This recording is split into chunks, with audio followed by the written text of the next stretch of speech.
My dear student السلام علیکم. امید ہے کہ آپ سب خیریت سے ہوں گے. آپ کو مبارک ہو کہ آپ اپنی نئی کلاس پنجم میں چلے گئے ہیں. یہ آپ کی اسلامیات کی نئی کتاب ہے اور اب ہم فہرست اسباق کی جانب آتے ہیں. فہرست اسباق میں آپ کا باب اول قرآن مجید جس میں تمام ناظرہ ہیں جو کہ آپ کو قاری صاحب پڑھائیں گے.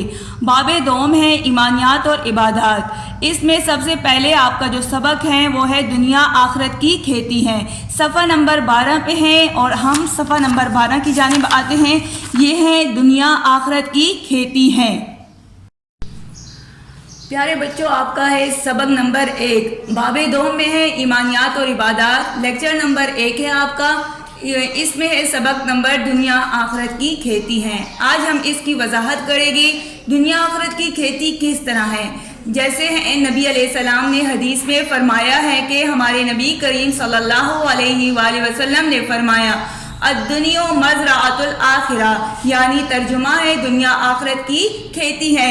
انسان دنیا میں جو بوتا ہے وہی آخرت میں کاٹتا ہے. اسی طرح دیکھیں انسان دنیا میں جو کام کرتا ہے اس کو دنیا میں بھی اس کا نعم البدل اجر مل جاتا ہے اور آخرت میں بھی اس کو اس کا ثواب ملے گا، اجر ملے گا.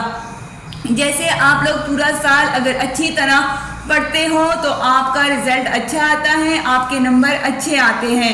اور اگر آپ توجہ سے نہیں پڑھتے، لاپرواہی کرتے ہو تو آپ کے نمبر کم آتے ہیں. اسی طرح دنیا بھی ہے آخرت کی کھیتی ہے. اگر دنیا میں اللہ نے ہمیں جس کام کے لیے بھیجا ہے ہم اگر اس پر عمل کریں، اللہ کے بتائے ہوئے طریقوں کے مطابق زندگی گزارے، اللہ کے احکامات پر عمل کرے، نبی کریم صلی اللہ علیہ وآلہ وسلم کی باتوں پر عمل کرے تو ہماری زندگی بھی اچھی ہوگی اور آخرت میں بھی اس کا ہمیں اچھا اجر ملے گا. دنیا آخرت کی کھیتی ہے. جو جیسا دنیا میں کرے گا آخرت میں اس کو ویسا ہی اس کا پھل ملے گا. مطلب انسان محنت کرتا ہے تو اس کو اس کا اچھا پھل ملتا ہے، انسان محنت نہیں کرتا تو اس کو اس کا اچھا پھل نہیں ملتا. اس حدیث کا بھی یہی مطلب ہے. اب آپ اپنی کتاب کی طرف آئے اور دیکھیں دنیا آخرت کی کھیتی ہے. حضرت محمد صلی اللہ علیہ وآلہ وسلم کے اس فرمان کے مطابق یہ حقیقت واضح ہوتی ہے کہ یہ دنیا جس میں ہم زندگی گزار رہے ہیں ایک عارضی جگہ ہے. عارضی جگہ کا مطلب یہ ہے دیکھیں یہاں پہ ہم ساری عمر نہیں رہیں گے. یہاں پہ ہم ایک نہ ایک دن ہم نے جانا ہے، ہم نے یہاں سے ختم ہو جانا ہے. یہاں اپنی دیکھیں کتنے ہی لوگ ہمارے فیملی میں سے جو کہ یہاں سے چلے گئے ہیں، فوت ہو چکے ہیں. یہاں دنیا سے بہت سی چیزیں ختم ہو چکی ہیں. اسی طرح یہ دنیا عارضی ہے. عارضی کا مطلب ختم ہونے والی ہے، ہمیشہ رہنے والی نہیں ہے. انسان اس میں ہمیشہ نہیں رہے گا بلکہ اس دنیا سے جائے گا. اسی لیے اللہ کہتا ہے کہ دنیا سے اتنی محبت نہ کرو بلکہ دنیا میں اچھے اچھے کام کرو، اچھے اچھے اعمال کرو تاکہ آپ نے تو یہاں سے جانا ہے تو آپ کو اس کا اجر و ثواب ملے. اسی طرح یہ اس دنیا میں جو چہل پہل ہے، سامنے آپ کو میں نے بورڈ پہ اس کے معنی لکھوائے ہیں. عارضی کا مطلب ہے ختم ہونے والی اور چہل پہل کا مطلب ہے رونق. رونق کا مطلب ہی چہل پہل ہے. دنیا تو بظاہر ہمیں بہت خوبصورت نظر آتی ہیں، بہت پیاری نظر آتی ہیں. اس میں ہر طرح کی رونق ہے، ہر طرح کی چہل پہل ہے، ہر پیاری پیاری جگہ ہیں، پیارے پیارے مقامات ہیں. لیکن آپ سوچ بھی نہیں سکتے کہ یہ پیاری پیاری جگہ، یہ مقامات، یہ دریا، کتنے خوبصورت سمندر ہوتے ہیں. یہ جو سورج ہے دیکھیں دن کے وقت جو آتا ہے سورج نکلتا ہے جس سے روشنی ہوتی ہے، جس سے دن چڑھتا ہے اور ہم اپنی صبح کا آغاز کرتے ہیں اور ہر طرف روشنی ہی روشنی ہوتی ہے. اسی طرح چاند ہے، جب رات ہوتی ہے تو چاند نکلتا ہے جس کی روشنی سے اندھیرے میں بھی انسان کو نظر آتا ہے اور اتنا چمکتا ہے، اتنا خوبصورت ہوتا ہے کہ چاند کی خوبصورتی دیکھ کے بندہ کہتا ہے یہ کتنی پیاری ہے، یہ کتنا پیارا ہے، کتنا پیارا ہے یہ چاند. اچھا دریا دیکھے، سمندر دیکھے. ہاں یہ سب کے سب قیامت کے دن یہ بھی ختم ہو جائے گے، یہ بھی بے نور ہو جائے گے اور یہ سب کچھ ختم ہو جائے گا. پہاڑ آپ دیکھ رہے ہیں کتنے خوبصورت پہاڑ ہیں.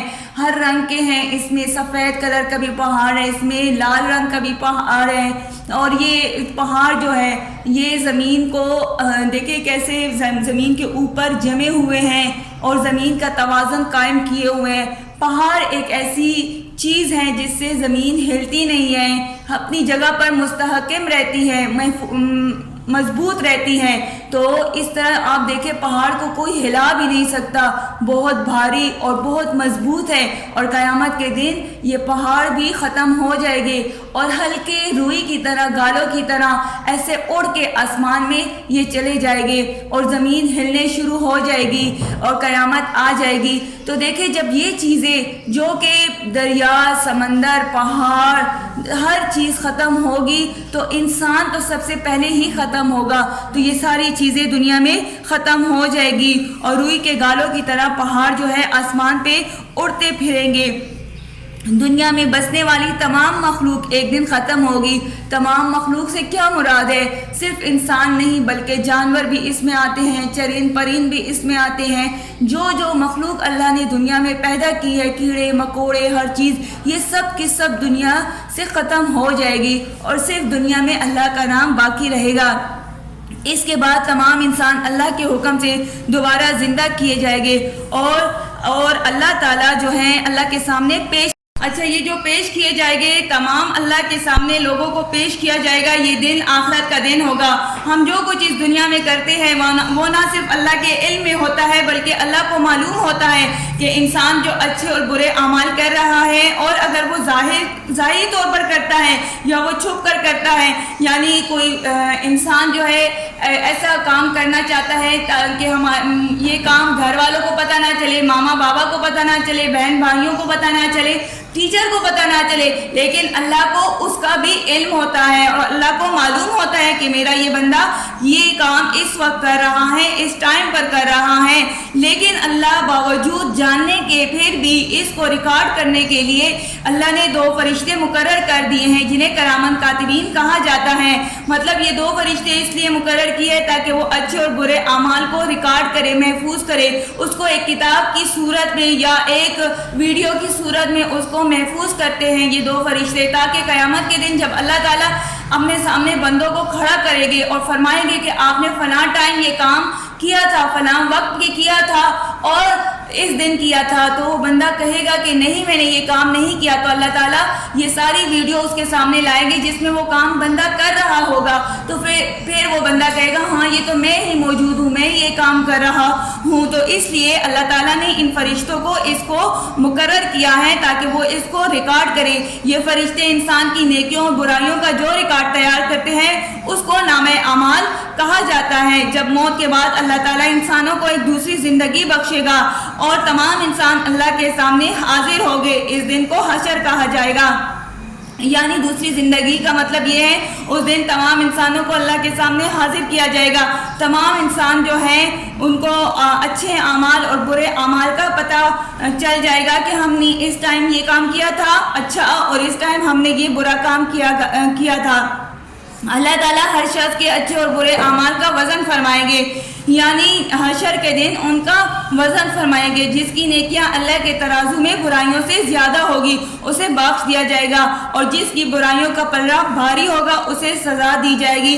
ترازو کہتے ہیں وزن کرنے والا پیمانہ، جس میں یعنی ہم اگر کوئی چیز باہر سے بھی لیتے ہیں تو اس کا تو وزن کرتے ہیں نا، یعنی ایک پیمانے میں ایک پلڑے میں 2 پلڑے ہوتے ہیں اور اس میں وزن ہوتا ہے اور دوسری میں چیز ہوتی ہے اور اس کا اس طرح وزن کیا جاتا ہے۔ اسی طرح قیامت کے دن بھی 2 ترازو کے 2 پلڑے ہوں گے، اور ایک پلڑے میں جو ہے اس کی نیکیاں اور ایک پلڑے میں جو ہے اس کی برائیاں ہوگی، اور ان کا وزن فرمائیں گے اللہ تعالیٰ، اور جن کی نیکیاں زیادہ ہوگی تو اللہ تعالیٰ ان کی بخشش کر دیں گے اور وہ جنت میں جائے گا، اور جن کی برائیاں زیادہ ہوگی تو اللہ تعالیٰ جو ہے ان کو سزا دیں گے اور وہ جہنم میں جائیں گے اور سزا کے طور پر ان کو دوزخ میں بھیج دیا جائے گا. اور یہی دائمی زندگی ہے. دائمی بیٹا کس کو کہتے ہیں؟ یعنی ہمیشہ رہنے والی زندگی ہے, ہمیشہ کی زندگی.